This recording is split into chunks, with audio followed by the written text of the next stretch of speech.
of Ash and Flo.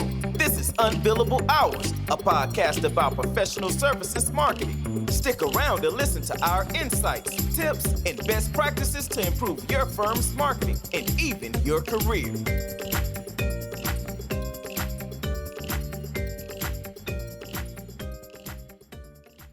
So let's get into it. And hello and welcome, Paul, Barbagallo, and of course also Ash. You might have noticed, Ash, we have Paul as a guest on for this episode again. Yeah. Which I'm very excited about because Paul is a former journalist and a thought leadership expert in the thought leadership space. Currently works as the senior editor for PwC's strategy and business. Deliberate pause there because the business is the title of the publication, right? You look after, Paul. Is that correct? Yes. Strategy and Business magazine and global integrated content for PwC. All right. Very cool. So we brought you on because I sort of sang your praise and pitched you to Ash as someone who has, because you've been in the field for so long, not only built an expertise about thought leadership, but also I always found you to have some opinions on it, which I thought were delighting. So can I ask you, what is your current view of thought leadership as the marketing thing you do when you work in consulting? Right? What is it? Right? What is it? What is not thought leadership? And what does it do for a consulting firm like PwC? Yes, and thank you both for having me. It's really an honor and a pleasure. So I think about this a lot. You know, what is thought leadership? What is thought leadership supposed to do? And I know that there are a number of experts in this space who have been trying to refine their definition.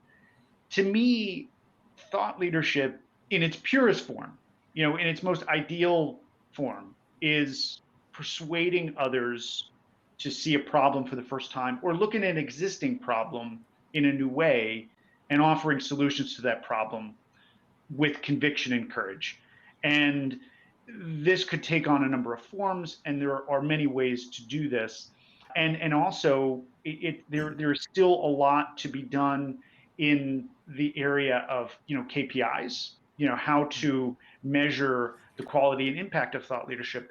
But I think in terms of thought leadership and what it does for a firm, thought leadership is really about differentiating the firm in the marketplace of ideas. It should help with activation. It should help with sales. It should plant the seeds for future offerings. And so I think that thought leadership could do a number of things, but I think at a minimum, those should be the targets.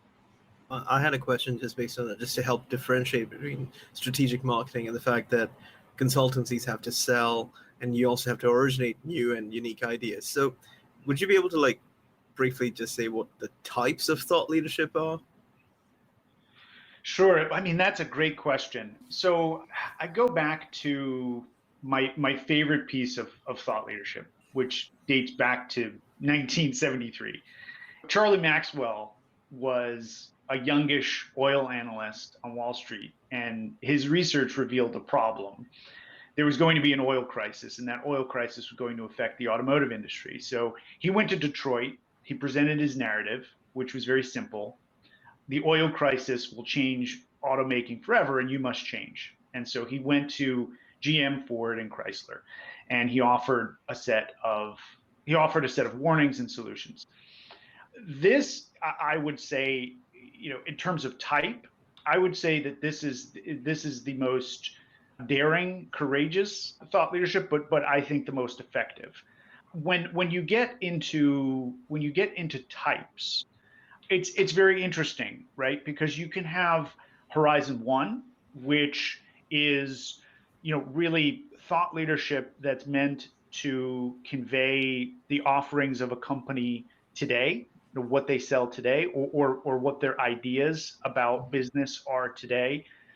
And then there's Horizon 2 and 3. And this is the kind of the Charlie Maxwell example where he was really presenting Horizon 3 and 4, where he was casting out to the future. And so I like to differentiate my thought leadership in terms of, is this Horizon 1, Horizon 2, Horizon 3, or Horizon 4? And it's difficult sometimes to differentiate between the numbers there, but is this about the present or is this about the future? or is it about the far off future? And I think that's a helpful organizing principle for me when I work on content, because I do think that the resources that you bring to bear to create each are very different. Mm-hmm. Can I ask? That's a very interesting. The Horizon version is interesting to me, because I would have maybe guessed that. What is your closest Horizon was 1, right? Or was it the 3? Sorry. Horizon. Well, I mean, I guess like one the way. present, like the present one. I would probably look at some of those pieces in that realm and think, okay, that's not necessarily thought leadership. But you're right. I can talk about the present in the ways you said earlier on, which is I can give a new perspective, like with conviction and confidence, and I like that. About It's something that almost like happens now, also, right? I hadn't thought about it that way. one way I think about the horizons is that if you're looking at Horizon 1, it's basically using thought leadership to persuade others to see a problem for the first time, or look at an existing problem in a new way that they're facing right now, whether it's about a business that's getting attacked by a disruptor, whether it's a supply chain that's fracturing, how to solve that problem that's facing you right now on the immediate horizon. When you get into Horizon 2 and 3, and further up beyond that, you're really talking about, okay, 2 years, 3 years out, what is my business going to look like? What is the world going to look like? And what do I need to do about it to prepare? Just to give an example of what I'm seeing now in the marketplace for maybe Horizon 3 or 4 thought leadership is quantum computing, the quantum organization. Yeah. What quantum computing is going to do for business strategy or organizational alignment, the future of talent. I like to differentiate thought leadership in terms of horizons, because I do think that there are future gazers and there are immediate problem solvers. Yeah. So I had a two-part kind of question right now based on this. Which functions or areas are easy or better for thought leadership to work closely with? And the other question related is, when and where is thought leadership the most effective? Yeah, so basically you're asking about kind of where within an organization is the best, I guess, innovation engine for thought leadership. Where do you go for your ideas, Paul, is what we want to know. Where do you find your stuff? Tell us the secret sauce. Well, so I think this is something that all organizations are grappling with. Where should ideas generate? Where should insights come from? And I would say that what I have seen across the corporate world and also in the startup community is somewhat of a degree of hubris in expecting that just because someone is an expert in something, that they are or can be a thought leader. And the assumption is, if we could surround this leader with resources, then they can become successful at thought leadership. And I think that is a wrong-headed approach. Ooh. I will say that within the organization, you need to identify the thinkers, the readers, the people who go home at night and are obsessed about trying to figure out problems.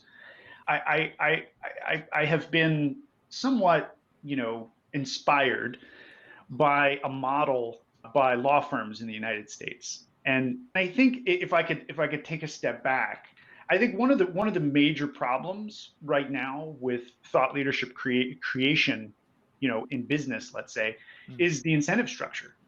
The incentive structure are just not there for people to become knowledge leaders or thought leaders. But interestingly, US or I should say global law firms give us a very interesting model. Because when you come out of law school and you become an associate at a law firm, your entire future is dependent upon you becoming an expert in that particular field. And you will make partner and hopefully managing partner, and you will become rainmaker and whatnot, based on how well you can understand the field that you're representing. And so what you see from associate attorneys at big law firms is the most kind of aggressive, animated, enthusiastic thought leadership that really exists in the world, because their entire incentive structure is based upon them having that intellectual immersion and becoming experts in that area. And which is an and yeah, yeah, go ahead. interesting point. Sorry, I'm building a reputation for interrupting people. But the incentive structure, that to me is interesting, because I wanted to know, do you have any insights on how it's maybe different from in law firm world from consulting world? Because in theory, it should be at least similar, right? In consulting, I also want to be seen as the expert and become the rainmaker for the firm to build my career. It's not to say somebody's at a big consulting firm or a big tech company are not experts, but I think expertise in a particular area does not necessarily translate always to thought leadership. So this person might be very adept at selling, working with clients, working with customers. They might understand how to manage staff, how to enable innovation across different business functions, but they might not necessarily have deep ideas about the future of their space. And I'm not to say that none of them do. I mean, a lot of them, but it's not always the case where somebody is really good at coming up with ideas and writing them down and persuading others to buy into them. And nor should we expect them to. Whether you're a vice president of a particular industry or area, the expectation that you have to have deep insights about the industry and ideas that can be turned into content is, I think it's somewhat unreasonable, right? Having insights and ideas to help clients and help drive business is different than developing a successful thought leadership program. There's a lot more that needs to go into it. So I think that it's unreasonable sometimes for organizations to expect their so-called experts to also be thought leaders. And I think it's incumbent upon everybody to find the people within their organization who are really immersed and who really want to be immersed in their area. It's a simple situation that's somewhat overlooked by many.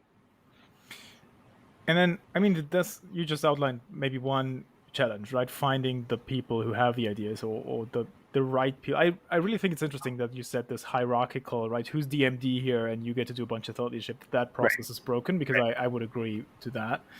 So if you break that up, then the challenge becomes where do I find the people? So that's one down. Do you see any other challenges you are currently grappling with in the thought leadership space right now? I'll run down my list. I think first and foremost, there is no universally accepted KPI for the quality and impact of thought leadership. And that is the question that we as an industry have yet to solve. I mean, you can look at clicks and page views, and you can look at share of voice, and you can look at media impact, but it's somewhat very difficult now to track whether a piece of thought leadership leads to sales, leads to brand reputational gain. And I also think that's also related to the problem of not having a universally accepted definition of what thought leadership is. Yeah, but can I float a suggestion there, because I've made that in the past? I always propose that we should just count the number of people who tell us it's ridiculous. Because I think that's if you have that reaction, you're doing something right. Because I'm picturing that is what happened to Mr. Maxwell when he told all the automotive manufacturers the oil crisis was coming. Well, someone probably told him, "That's ridiculous, kid. Get out of my office." Which that would be a +1 on my thought leadership. But he almost got fired, and it's interesting because this made him famous, but at the time everybody thought he was crazy. Everybody thought he was stupid. He angered a lot of people. And as we've discussed in the past, I think when you're doing thought leadership right when people are angry, because you're basically presenting a reality that they're not ready for, and so that's real thought leadership. Which is also where the research comes in, right? Because if you just irritate people, that's not quality. But if you get people to be annoyed because you're pointing to an observable truth they don't like, Yes. that is different, right? And then you'll be on the right side of history because you had the facts Right. straight, which that is obviously a difficult piece to know. But I agree that the quality issue is a huge one, and I think there's ongoing efforts to nail that, right, by the various industry associations and expert groups and so forth. I was just going to say, like, on the Charlie Maxwell example, that was, and it's why it's my favorite case of thought leadership in history, because he did come with facts. He had his own research. He had his own insights. He was able to point to a defensible, observable truth. And so he was not conjecturing or theorizing. He had hard data to support what he was saying.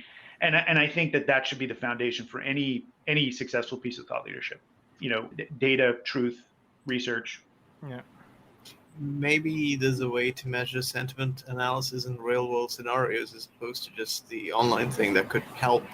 The only reason I say is there was a time when I was measuring knowledge generation KPIs and it was just one line and there was barely anything to help measure it. So I understand where you're coming from. Just, do you see a solution in this space, or are we still way too far? Well, I think that there's definitely been some progress made by firms that consult with companies that produce thought leadership, and they've come up with frameworks for analyzing thought leadership, and I think it's helpful. But I will say, without naming any names, I don't think that model is really sustainable, because I think that every company treats its thought leadership program differently, and there are different goals. So I think quality becomes a subjective factor. I have been having conversations with many people about how to really determine the quality and impact. And it's very interesting, right? So to answer your question, Ash, I think the one way we all can get ahead of this is that before anybody initiates a thought leadership program, we have to set out the objectives. What are we trying to do with this piece? And how are we going to define success? And that very simple question is not usually asked. No, and by the way, this goes back to your point about connecting the KPIs to the definition of thought leadership, because you presented your definition, which was about presenting an original perspective with conviction, to make people see the business in another way. And that's a fine definition, and we can run by it. And I think if you were to pursue that, you would have to measure something along the lines of brand, because if you do enough of these pieces well, you eventually will be perceived as someone who helps people see the business in a new light. Now, if I have, and I've seen this in other places where people have a bit more of a salesy definition, and they say, no, we need a fresh perspective that triggers action, right? We want to have that conversion impact. Then suddenly it becomes a different ball game, because a lot of even the best, brainiest thought leadership often struggles with that issue. So I agree. If you have to nail the objectives, otherwise you run into you can never land on the measurement. And the objectives have to be specific, right? I mean, it's one of these things where we see a lot where when the question is asked, what are we trying to accomplish here? They want everything, right? It's like companies want everything. They want activation. Yeah. They want brand reputation. They want to differentiate themselves in the marketplace. Impact on talent acquisition, hiring, like everything. And what that, because of that, the thought leadership ends up, I hate to use a cliche, but it ends up being boiling the ocean, where it's just we're not gonna have much focus, because we want to cover so much ground, and we want so much impact. And I think that's a very difficult proposition.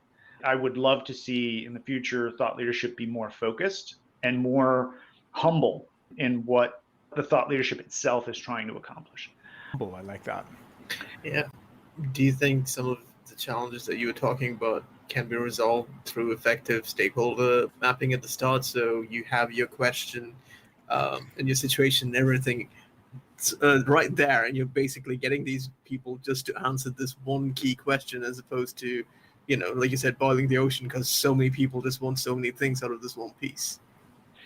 It's a challenging situation because I do think when thought leadership programs get funding at large organizations, there tends to be a large stakeholder group. And the large stakeholder groups are made up of people who are trying to solve for different problems, and they're trying to meet their own performance goals and KPIs. And I think that's when you get a lot of mixed, muddled messaging and some problems. I don't expect this to happen, but I think smaller groups focusing on more targeted thought leadership can do wonders. It's difficult, but Ash, I think that if that question were to be asked and agreed upon, what are we trying to do here? Let's be very specific about what the objective of this piece of thought leadership is, and then work backward from there. I think you could see tremendous results from that, but that often is not always agreed upon, even having that process. Yeah. So you're providing a lot of solutions here already, which is great. But I just wanted to check, because I sort of interrupted you when you went down the list of your challenges. Is there anything more on?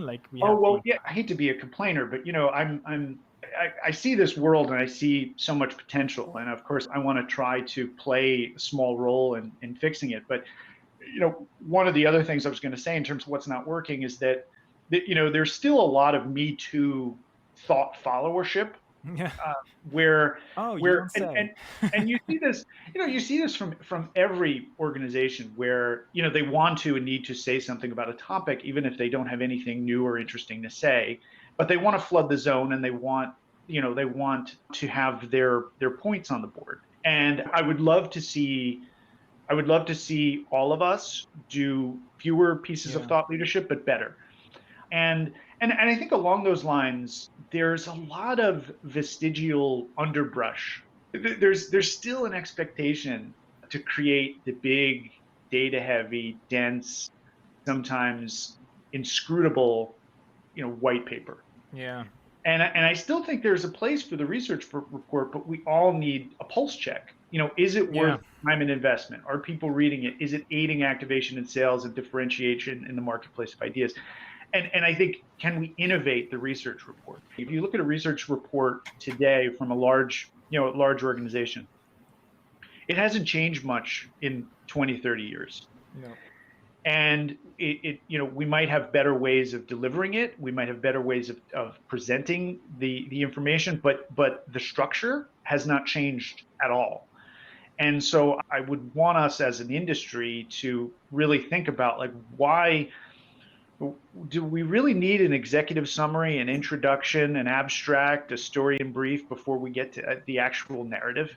I'm just why are we still doing this, everyone? I mean, is this really the best format for conveying ideas? So I think that those are some of the other kind of concerns that I have, and you're preaching to the choir, by the way, with the absolutely. And I do have something. You can totally take this out, Flo.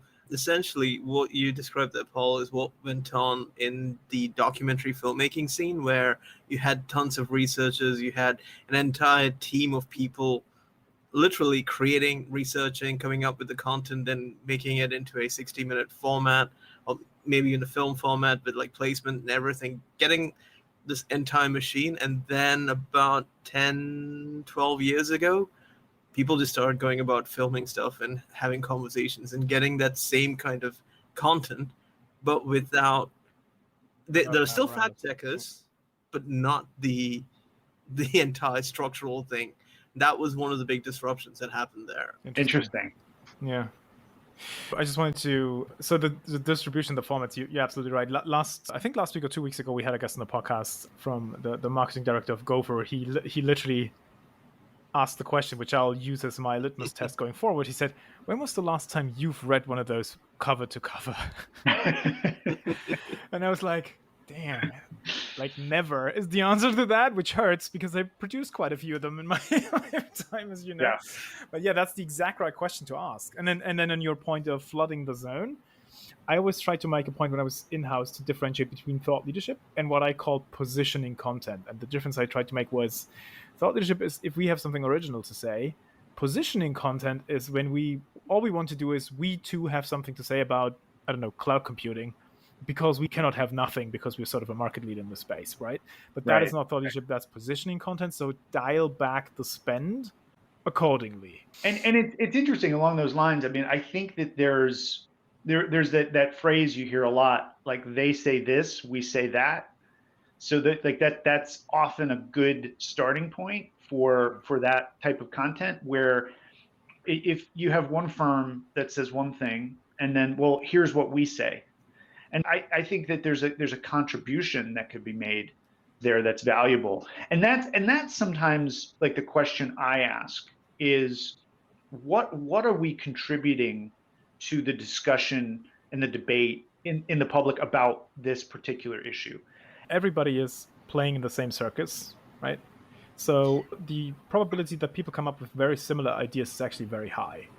And once that happens, I cannot know what Paul Barbagallo is currently working on and might publish next, but there's a chance of it being roughly similar to what I'm working on. And so you're probably much better off, like you said, fewer pieces, maybe invest time in finding the path less traveled, or whatever the English idiom is there.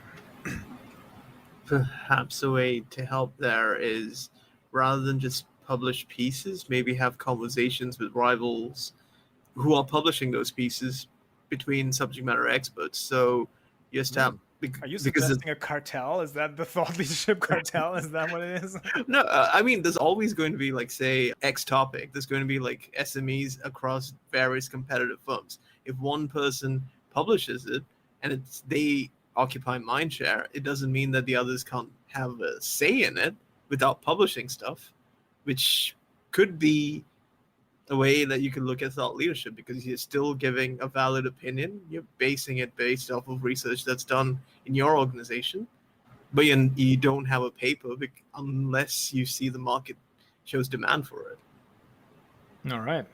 So because I'm watching the clock, I would ask to take us to wrap and maybe summarize what we discussed. And I think you said very reasonable things around having the objectives, the definitions, the objectives straight, right? And then focusing on the things which are actually worth building.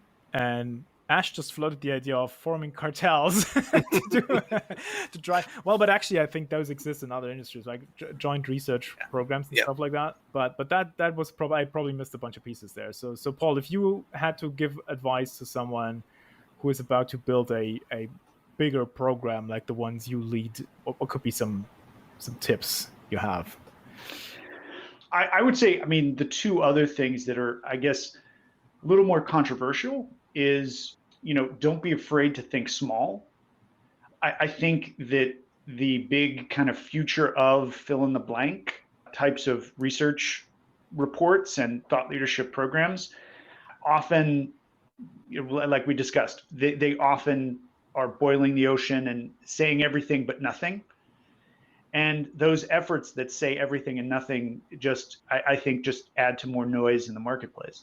Yeah. So I think scaling back, getting more focused, getting more targeted, and not being afraid to, really stake out a thought leadership space in very niche areas or very targeted areas, or looking at an issue that maybe is not really explored. Rather than writing the big kind of industry, future of report, look at slices that haven't been written about. I would say, related to that, don't be afraid to tap on the shoulders of your truth tellers, and even if they're very junior, because often they have the best ideas and often they have the intellectual immersion that you need to get differentiated ideas out into the marketplace. I love that.